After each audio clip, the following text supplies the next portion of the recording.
Welcome back and thank you for staying with us here on Republic. Remember, earlier this morning we were talking of what happened as far as Pakistan's own terror manifestations are concerned, and that very crucial handshake and the bilateral also that happened between Prime Minister Modi and Xi Jinping. But now we are getting you more details of the fact that is this enough, or should China go ahead to in fact block the terror state? And look at more details that we are getting to you of this rogue state. While in house arrest, the 2611 mastermind is harboring political ambitions. His deputy, his brother-in-law, who also happens to be the current chief of the Jamaat-ud-Dawa, Abdul Rehman Makki, is openly threatening jihad against India, and he is also holding a rally right in the heart of Lahore.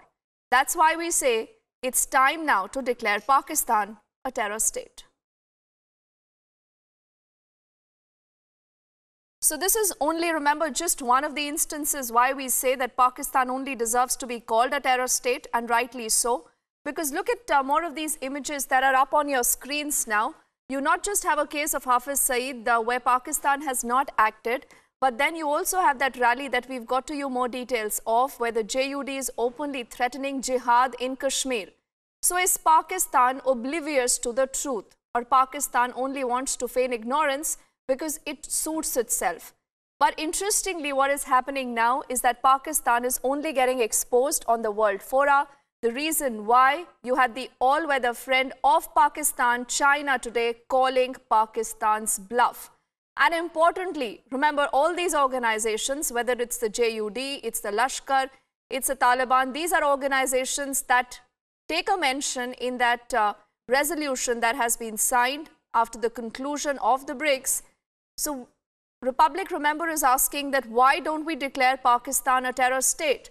Why shouldn't there be more sanctions against Pakistan? Because this is an open secret of the kind of terror it not just perpetrates, but even harbors. Remember, the JuD there is openly threatening jihad in Kashmir. And what is the Pakistan government even doing? Is Pakistan government even willing to act? And remember, the answer there is for everyone to know, because we know what happened to the trial of 2611. We know what happened post a lot of dossiers that were handed over to Pakistan.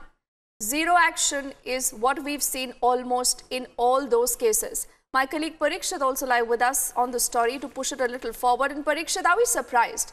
The point is, no matter whatever you do, you go to the world fora, you expose Pakistan, you put out these evidences, but where is the action? Because Pakistan itself doesn't want to act. Abdul Rehman Makki, he's a very important figure when it comes to terrorism emanating from Pakistan. He's number 2 in the Jamaat-ud-Dawa. He's actually been handling the Jamaat-ud-Dawa and the Lashkar-e-Toiba ever since Hafiz Saeed was put under house arrest.